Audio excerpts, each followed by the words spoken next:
যখন ২৪-এর গণ আন্দোলন শুরু হলো, গণ অভ্যুত্থানে প্রথম যার আত্মত্যাগ আসলে ভোলার মতো না, যে প্রথমে বুক পেতে দিয়েছিল পুলিশের সামনে, সে হচ্ছে আবু সাঈদ। তাকে আসলে অনেক বেশি সম্মান করি আমি। কেন সম্মান করি? আমি তখন যুক্তরাজ্যে ছিলাম, যুক্তরাজ্যে আমি রাজনৈতিক আশ্রয়ে ছিলাম।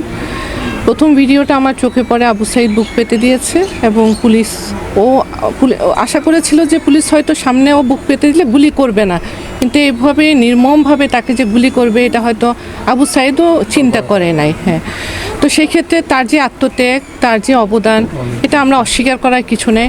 দীর্ঘ ১৭ বছর আমরা স্বৈরাচারের বিরুদ্ধে আন্দোলন করেছি, কিন্তু এই আন্দোলনের ফলটা আমরা পেয়েছি আবু সাঈদদের মতো যারা শহীদ হয়েছেন তাদের আত্মত্যাগের মাধ্যমে।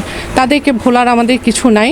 তাদেরকে আমরা সারা জীবন, আমরা যতক্ষণ বেঁচে আছি, রাজনৈতিক দল বলেন, বাংলাদেশের সাধারণ জনগণ যাদের সকল স্বাধীনতা হরণ করা হয়েছিল, বাক স্বাধীনতা, ভোটের অধিকার, সকল স্বাধীনতা হরণকারী যে সরকার ছিলেন তাদের বিরুদ্ধে যারা এই আত্মত্যাগ করেছে দেশের জন্য, তাদেরকে আমরা আসলে ভুলে যাওয়ার কিছু নেই।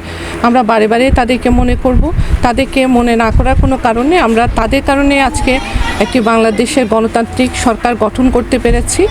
তাদের পাশেই থাকব এবং আমাদের আমি আশা করি যারা বললেন তাদের পরিবারের সকল সদস্যদের একটা প্রাণের ভীতি আছে, সেই বিষয়ে অবশ্যই আমরা সজাগ আছি।